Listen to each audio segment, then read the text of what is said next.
Ang Biblia ay hindi lamang isang aklat ng mga sagot. Ito rin ay isang malalim na pinagmumulan ng mga tanong, mga misteryo at mga kuryosidad na sumasaklaw sa maraming siglo. Sa buong banal na kasulatan, may mga salaysay na humahamon sa agarang pag-unawa, mga sipi na pumupukaw ng mga tahimik na pagdududa, mga hindi nasabi na tanong, at nagtatagal na pagkabalisa na sumabay sa mga masugid na mambabasa at mga iskolar ng pananampalataya sa loob ng maraming henerasyon. Isa sa mga kuryosidad na ito, marahil isa sa mga pinaka-nakakaintriga, ay tungkol sa mga napakalaki na nilalang. Mga higanteng nilalang na halos hindi maisip ang laki na ang pag-iral ay hindi lamang isinalaysay, kundi pinatutunayan ng mga labi na nakakalat sa pinakamalalim na bahagi ng lupa. Pinag-uusapan natin ang mga nilalang na tinatawag natin ngayong mga dinosaur, mga nilalang na ang pag-iral ay pinatutunayan ng hindi mabilang na mga fossil, mga butong natupok na matatagpuan sa mga bato, mga bundok at mga disyerto sa buong mundo. Dahil dito, isang hindi maiiwasang tanong ang lumilitaw, lalo na sa mga mambabasa ng Biblia at mga estudyante ng teolohiya. Talaga bang umiral ang mga dinosaur? At kung mayroon nga, saan sila nababagay sa salaysay ng Biblia? Ayon sa mga historiador at siyentipiko, ang mga nilalang na ito ay nanirahan sa daigdig milyong taon na ang nakalilipas. Iginiit ng modernong agham na sila ay naubos dahil sa isang kapahapahamak na pangyayari. Posibleng isang bulalakaw ang tumama sa planeta na nagdulot ng pagsabog sa pandaigdigang proporsyon na nagpabago sa klima at nagtakda ng kapalaran ng mga anyong buhay na ito. Ngunit tunay bang isinasara ng paliwanag na ito ang bagay na ito? Sinasagot ba nito ang lahat ng kailangang masagot? O nahaharap ba tayo sa isang kwento na mas malalim, mas matanda, at marahil ay hindi gaanong kilala? Ano nga ba ang sinasabi ng Biblia tungkol dito? Sa video na ito, tatalakayin natin ang paksang ito ng may pag-iingat, paggalang sa mga banal na kasulatan at malapit na atensyon sa detalye. Hindi sa layuning lumikha ng salungatan sa pagitan ng pananampalataya at agham, kundi ng pag-unawa sa tunay na sinasabi ng mga sagradong teksto at kung ano ang madalas nakakalimutan, binabalewala o muling binibigyang kahulugan sa paglipas ng panahon. Dahil dito, hinihiling ko sa inyo na manatili sa akin hanggang sa huli dahil ipapakita ko sa inyo ang ilang hindi gaanong kilalang impormasyon, mga refleksyon na bihirang talakayin at mga koneksyon na maaaring magulat kahit sa mga bihasang mambabasa. Kung interesado kayo sa mga banal na kasulatang Hudyo-Kristiyano o isa sa mga estudyante ng teolohiya, malamang nakatagpo na kayo ng maraming tanong habang isinisiksik ang inyong sarili sa mga sinaunang tekstong ito. At sa mga ito, halos palaging lumilitaw ang isa. Saan nababagay ang mga higanteng nilalang na ito sa kasaysayan ng Biblia? Ang agham na nakatuon sa pag-aaral ng mga fosil na ito, ang mga butong naging bato sa paglipas ng panahon, ay tinatawag na paleontolohiya. Gayunpaman, bago pa man umiral ang pangalang ito, bago pa man ang mga laboratorio, mga modernong pamamaraan ng pagpepetsa, at mga klasifikasyon, ang mga butong ito ay nakakaintriga na sa sangkatauhan.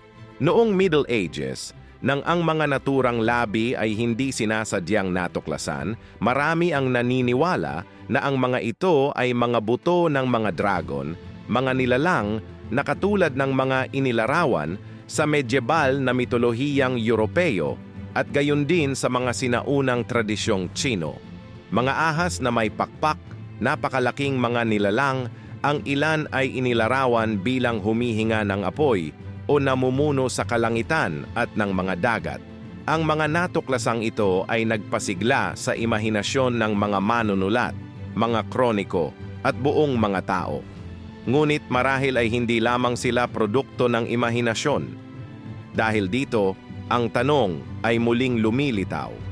Ano ang sinasabi ng Biblia tungkol sa lahat ng ito? May pagdududa dahil sa unang tingin, hindi binanggit ng Biblia ang salitang dinosauro. Ngunit ito ay nangyayari sa isang simpleng dahilan sa kasaysayan. Ang terminong ito ay wala pa noong panahong isinulat ang mga sagradong teksto. Upang maunawaan ng tama ang isyong ito, mahalagang maunawaan ang pinagmulan ng mga salita. Ang terminong dinosaur ay nilikha lamang noong 1841 ni Sir Richard Owen. Pinagsama niya ang dalawang salitang ugat na Griego. Ang dinos ay nangangahulugang kakilakilabot o makapangyarihan at ang sauros ay nangangahulugang butiki. Kaya, ang dinosaur ay literal na nangangahulugang kakilakilabot na butiki. Ngunit nagbubunga ito ng mas kawili-wiling tanong. Ano ang tawag sa mga nilalang na ito bago iyon? Lalo na noong panahon ng Biblia sa loob ng maraming siglo sa iba't ibang kultura sa buong mundo, ginamit ang ibang terminong dragon. Sa paglipas ng panahon, ang mga salitang nagbago ng kahulugan ay binago. At ang kasaysayan sa likod ng mga ito ay unti-unting nawala, lalo na sa mga mas bagong henerasyon. Iilang tao lamang ang nakakaalam na ang salitang dinosaur ay isang medyo modernong likha, habang ang dragon ay ang sinauna at pangkalahatang termino. At narito tayo sa isang mahalagang punto. Ito mismo ang salitang lumilitaw sa mga banal na kasulatan. Sa lumang tipan, na orihinal na isinulat sa Hebreo, ang salitang ginamit para sa dragon ay tanin. Gayunpaman, sa paglipas ng mga siglo, pinili ng ilang salin na palambutin o muling bigyang kahulugan ang terminong ito. Sa mga modernong bersyon, tulad ng New International Version, ito ay isinasalin bilang malalaking nilalang sa dagat o maging bilang mga halimaw. Kahit sa aklat ng Job, nang inilalarawan ng teksto ang mahiwagang behemoth, tinangka ng ilang talababa na tukuyin ito bilang walang iba kundi isang hippopotamus. Gayunpaman, inilalarawan mismo ng teksto ng Biblia ang isang nilalang na ang buntot ay gumagalaw na parang cedar. Isang paglalarawan na nagtataas ng mga seryosong tanong at nag-aanyaya sa mambabasa na mas maingat na tingnan ang iniuulat. At mula mismo sa puntong ito, lumalalim ang ating investigasyon.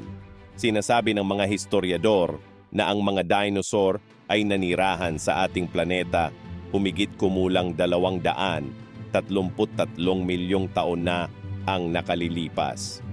Isang napakalawak na haba ng panahon kung ihahambing sa sandaling itinalaga sa kanila.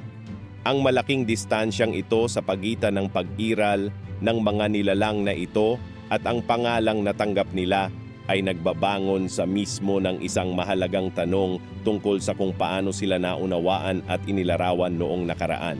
Ayon sa mga historiador, ang mga kalkulasyong ito ay batay sa pag-aaral ng mga buto at labi na matatagpuan sa iba't ibang bahagi ng mundo. Ang mga fossil ng mga hayop na ito ay sinuri ng maraming siyentipikong autoridad na naghangad na maunawaan kung paano sila namuhay, kung paano sila kumilos, kung ano ang kanilang likas na kapaligiran at higit sa lahat, kung paano nangyari ang kanilang pagkalipol. Mula sa mga pagsusuring ito, ang modernong agham ay nakabuo ng mga teorya tungkol sa malayong nakaraan ng daigdig. Ngunit sa liwanag ng lahat ng ito, ang pangunahing tanong ay muling lumilitaw. Ano ba talaga ang sinasabi ng Biblia tungkol sa paksang ito? Malinaw at taimtim na inilalarawan ng aklat ng Henesis kung paano nilikha ng Diyos ang sansinukob, ang langit, ang lupa, ang mga hayop at lahat ng bagay na naroon. Ang salaysay ng Biblia ay nagpapakita ng isang kaayusan sa paglikha na nagpapakita na ang mga unang nilalang na nilikha ng Diyos ay mga hayop sa tubig. Ipinapahayag ng kasulatan na sinabi ng Diyos, magkaroon ng mga buhay na nilalang ang tubig at magliparan ang mga ibon sa ibabaw ng lupa sa kalawakan ng langit. Pagkatapos ay sinasabi nito na nilikha ng Diyos ang malalaking nilalang sa tubig at ang bawat nilalang na may buhay na gumagalaw sa tubig, bawat isa ayon sa kanyang uri at bawat ibong may pakpak ayon sa kanyang uri. At nakita ng Diyos na mabuti. Kaagad pagkatapos malikha ang mga nilalang sa tubig, inilalarawan ng salaysay ng Biblia ang paglikha ng mga hayop sa lupa. Nilikha ng Diyos ang mga hayop sa parang, mga alagang hayop, at mga mababangis na hayop, bawat isa ayon sa kanyang uri. Sa puntong ito nauunawaan ng maraming iskolar na posible na maisama ang paglikha ng mga dinosaur kahit na hindi ginagamit ng teksto ang partikular na terminong iyon. Ipinapahayag ng aklat ng Genesis na nilikha ng Diyos ang mga mababangis na hayop ayon sa kani-kanilang uri, ang mga alagang hayop ayon sa kani-kanilang uri, at ang lahat ng nilalang na gumagapang sa lupa ayon sa kani-kanilang uri. At nakita ng Diyos na mabuti. Hindi tahasang binanggit ng Biblia ang isang hayop na tinatawag na dinosaur sa panahon ng salaysay ng paglikha. Ito lamang ang sandali kung saan mailalagay ang mga nilalang na ito kapag isinasaalang-alang ang kategorya ng mga mababangis na hayop at ang mga dakilang nilalang na nilikha ng Diyos. Ang kawalan ng isang partikular na pangalan ay nagbubunsod ng mga tanong. Ngunit inaanyayahan din tayo nito na suriin kung paano ginamit ang enmente noong sinaunang panahon. Upang makakuha ng mas malinaw na pag-unawa, kinakailangang suriin ang iba pang mga sipi ng banal na kasulatan na maaaring magbigay ng mga pahiwatig. Sa iba't ibang mga teksto sa Biblia, makikita natin ang mga pangalang iniuugnay sa mga nilalang na may pambihirang proporsyon. Isa sa mga pangalang ito ay ang Leviathan, na inilarawan bilang isang napakalaking at higanteng nilalang na naninirahan sa tubig, na binanggit ng detalyado sa aklat ni Job sa Lumang Tipan. Bukod sa Leviathan, makikita rin natin ang figura ng Behemoth na nabanggit din sa Lumang Tipan. Hindi tulad ng Leviathan, ang Behemoth ay inilarawan bilang isang nilalang sa lupa, napakalaki at makapangyarihan, na ang lakas at laki ay higit pa sa anumang ordinaryong hayop.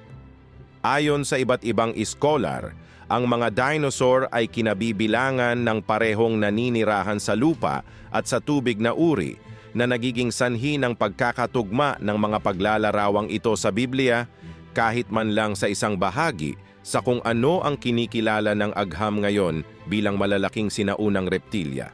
Sa ganitong paraan, ang impormasyong matatagpuan sa Biblia kapag binabanggit nito ang mga Leviathan, mga higante, at mga nilalang na may walang kapantay na lakas ay hindi kinakailangang sumasalungat sa mga pag-aaral na nagpapahiwatig ng pagkakaroon ng mga dinosaur ng iba't ibang uri.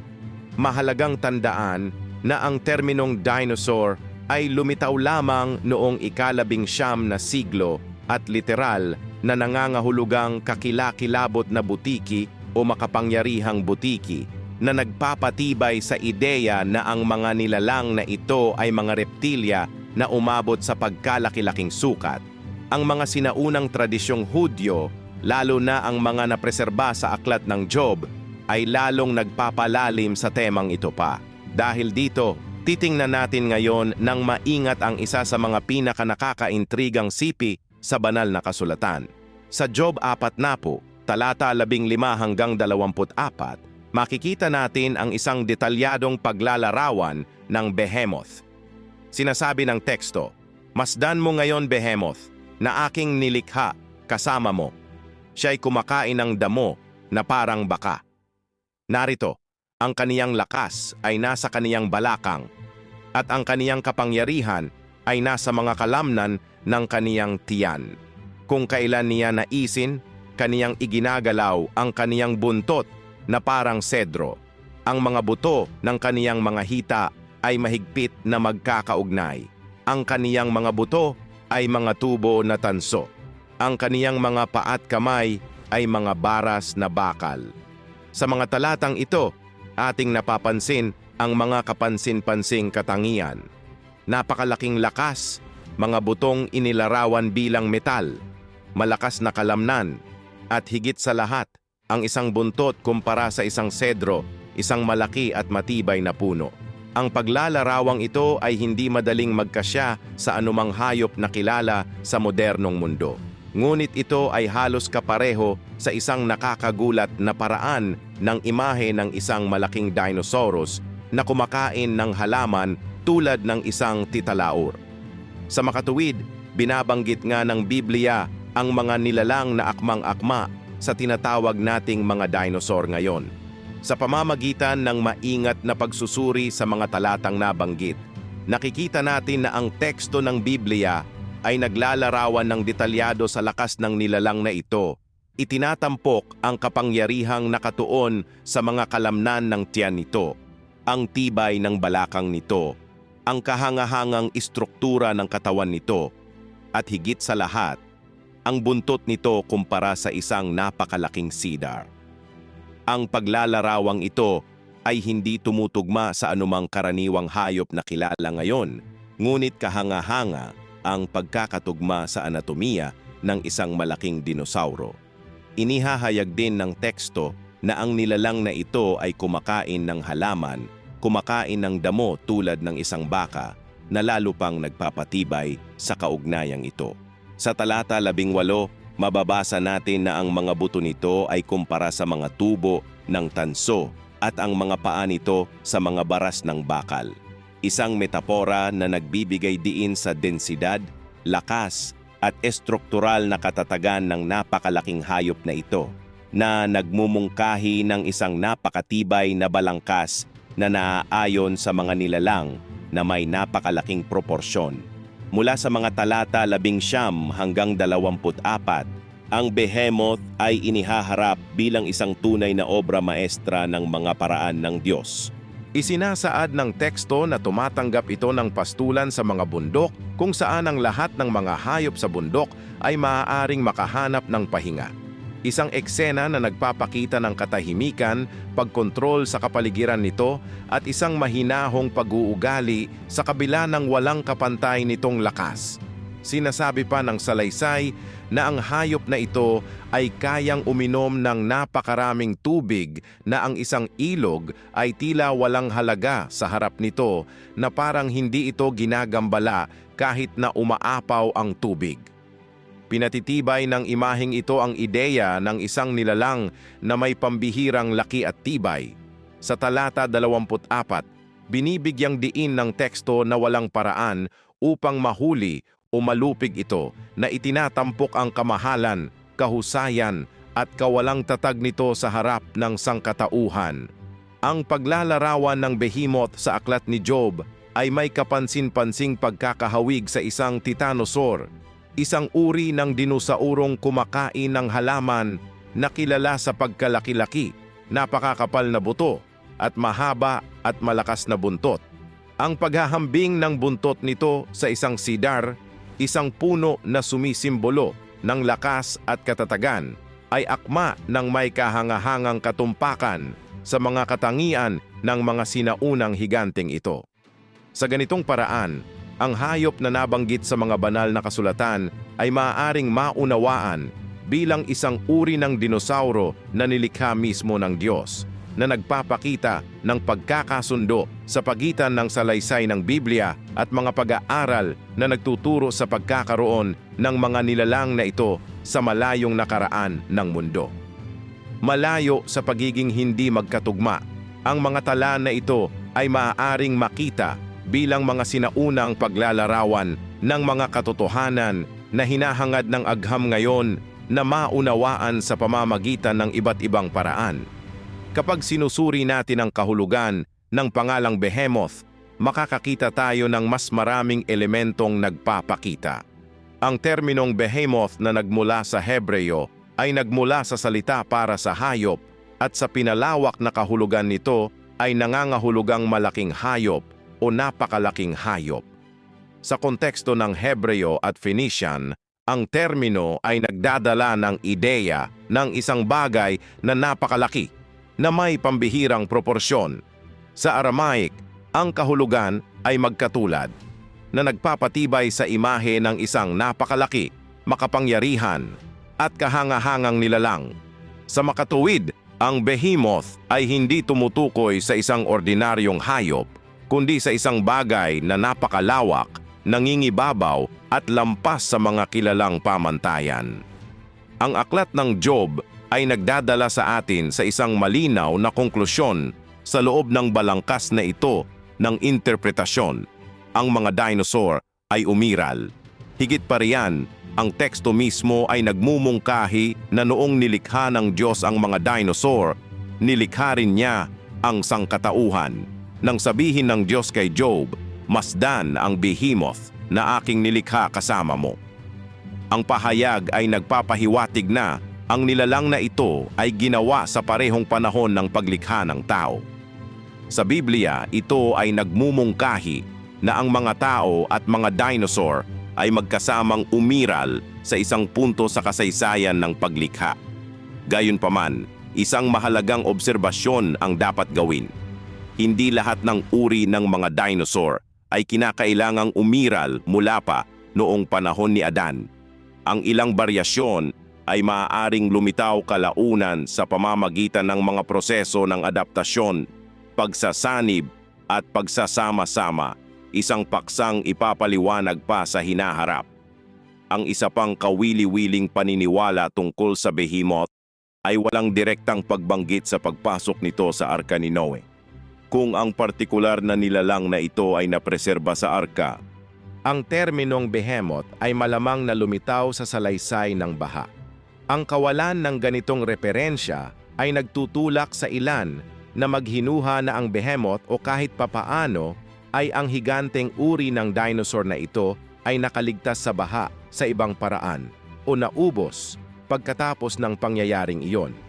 Kaya, maaari nating mahinuha na ang mga napakalaking nilalang na ito na nabanggit sa mga banal na kasulatan ay bahagi ng banal na nilikha at walang alinlangang naglaho sa ibang pagkakataon sa kasaysayan na nag-iiwan lamang ng mga labi, fossil at mga salaysay na patuloy na nagtataas ng malalalim na tanong tungkol sa nakaraan ng mundo at sa mga misteryo ng mga pamamaraan ng Diyos. May isa pang lubhang kawili-wili at kakaibang punto na may kaugnayan sa paksang ito. Isa na magdadala sa atin sa isang sinauna at kontrobersyal na aklat. Ang aklat ni Enoch. Ayon sa tekstong ito, ang mga higante at malalaking nilalang na ito na kadalasang iniuugnay ng marami sa mga dinosaur ay hindi lamang mga ordinaryong hayop, kundi resulta ng isang bagay na mas komplikado at nakakagambala. Nakasaad sa aklat ni Enoch na ang mga nilalang na ito ay mga pagsasamang antidilubyo na direktang nakaugnay sa aktibidad ng mga Nephilim. Ngunit, ano nga ba ang eksaktong kahulugan ng terminong pagsasama sa loob ng sinaunang at kontekstong ito ng Biblia? Ayon sa aklat ni Enoch, ang isang pagsasama ay isang pagsasanib, isang halo sa pagitan ng dalawang magkaibang nilalang na lumilikha ng isang bagay na hindi magiging isang purong uri o bahagi ng orihinal na nilikha gaya ng itinatag ng Diyos. Ito ang bumubuo ng batayan ng ideya na ang ilang malalaking nilalang ay hindi natural na lumitaw, kundi sa pamamagitan ng mga ipinagbabawal na halo. Ayon sa perspektibong ito, ang mga dinosaur ay lumitaw mula sa ilang uri ng maanomalyang pagsasama sa pagitan ng iba't ibang nilalang. Ibig sabihin ay hindi sila purong uri. Sa kontekstong ito, lumilitaw din ang figura ng mga Nephilim. Ang isang Nephilim ay sa maraming mga salaysay ay resulta ng pagsilang ng isang hybrid. Sa ilang mga kaso, ito ay hayagang inilarawan bilang ganito. Sa iba, hindi ito direktang tinatawag na ganoon. Gayunpaman, may taglay itong mga katangiang walang pag-aalinlangang tumuturo sa direksyong iyon. Ayon sa pananaw na ito na inilahad sa aklat ni Enoch, ang mga Nephilim ay magiging supling ng isang pagsasama sa pagitan ng mga nahulog na anghel at mga babaeng tao. Gayunpaman, ang teksto ay nagmumungkahi rin ng isang bagay na mas nakakabagabag. Ang posibilidad ng mga pagsasama sa pagitan ng mga nahulog na anghel at mga hayop sa lupa na nilikha ng Diyos, tulad ng mga reptilya. Mula sa mga interaksyong ito, iba't ibang uri ng malalaki at halimaw na nilalang na may masamang kalikasan ang maaaring lumitaw. Iniulat pa nga ng aklat ni Enoch na ang mga nilalang na ito ay nagtataglay ng napakalaking tangkad at lubhang marahas na pag-uugali. Ang mga ito ay kumakatawan sa isang baluktot na anyo ng paglikha, ang direktang resulta ng isang paglabag sa kaayusang itinatag ng Diyos. Mahalagang tandaan na ang pananaw na ito ng mga Nephilim at ng mga higanteng naninirahan sa mundo ay konektado sa parehong tradisyon na nagsasalita tungkol sa pinagmulan ng mga higante. Gayunpaman, ayon sa aklat ni Enoch, ang mga higante ay ipinanganak pangunahin mula sa ugnayan sa pagitan ng mga nahulog na anghel at mga babaeng tao. Sa kontekstong antediluvian, iyon ay bago ang baha, ang mga pagsasama ay mga pagsasanib sa pagitan ng mga nilalang na may malademonyo at mga hayop sa lupa na nilikha na ng Diyos, lalo na ang mga reptilya. Sa ganitong paraan, ang ilang mga dinosaur, lalo na ang mga mahilig sa karne, hayop at halimaw, ay magiging direktang resulta ng mga hindi likas na halo na ito. Sa loob ng balangkas na ito, ang mga dinosaur ay hindi lamang mga sinaunang hayop, kundi mga manifestasyon ng isang tiwaling nilikha, ang produkto ng mga pagsasama sa pagitan ng mga nahulog na anghel at mga nilalang sa lupa. Bagamat hindi ayon sa konsensya, ang interpretasyong ito ay makikita sa aklat ni Enoch at may malakas na impluwensya sa mga sinaunang tradisyon tungkol sa mga higante at halimaw na dating naninirahan sa mundo. Isa pang kakaibang pananaw sa pananaw na ito ay ang paliwanag kung bakit marami sa mga hayop na ito ay hindi inilagay sa Arka ni Noe. Ang ideya ay ang mga nilalang na ito ay dapat mamatay sa baha dahil hindi sila bahagi ng orihinal na paglikha at kumakatawan sa isang malalim na katiwalian ng kaayusang itinatag ng Diyos. Ayon sa pananaw na ito, hindi na kayang tiisin ng mundo ang labis na sakit, pagdurusa, karahasan at pakikipagtalik sa hayop, lalo na sa liwanag ng presensya ng napakaraming halimaw na nilalang na nakakalat sa ibabaw nito. Kaya, ipadadala ng Diyos ang baha hindi lamang bilang paghatol sa tiwaling sangkatauhan, kundi pati na rin bilang isang paraan ng paglilinis ng sangnilikha na inaalis ang karamihan sa mga hybrid na nilalang na ito. Maliit na bahagi lamang ang makakaligtas sa loob ng limitadong panahon, gaya ng mangyayari sa Behemoth, na ayon sa interpretasyong ito ay mawawala pagkaraan ng ilang sandali matapos ang baha gaya ng mahihinuha natin mula sa aklat ni Job. Sa aklat ni Job, ang Behemoth ay inilarawan bilang isang napakalaking nilalang na tugma sa imahe ng isang malaking dinosaur, mas partikular na isang titanosaur. Pinatitibay nito ang ideya na hindi lahat ng ganitong nilalang ay agad na nawala, ngunit ang ilan ay nakaligtas sa loob ng maikling panahon pagkatapos ng baha hanggang sa sila ay tuluyang nawala. Sa ganitong paraan, ang modernong teorya na ang isang bulalakaw ay responsable sa pagkalipol ng mga dinosaur ay direktang sumasalungat sa pananaw na ito sa Biblia. Sa Biblia, ang pangyayaring sumira sa karamihan ng mga nilalang na ito ay ang baha, na nag-iiwan lamang ng ilang nakaligtas na nakatakda ng maubos. Umaasa ako na nagustuhan mo ang video na ito. Ngayon, nais kong malaman ang iyong opinyon. Naniniwala ka ba sa mga tesis at interpretasyong ito na ibinahagi ko rito?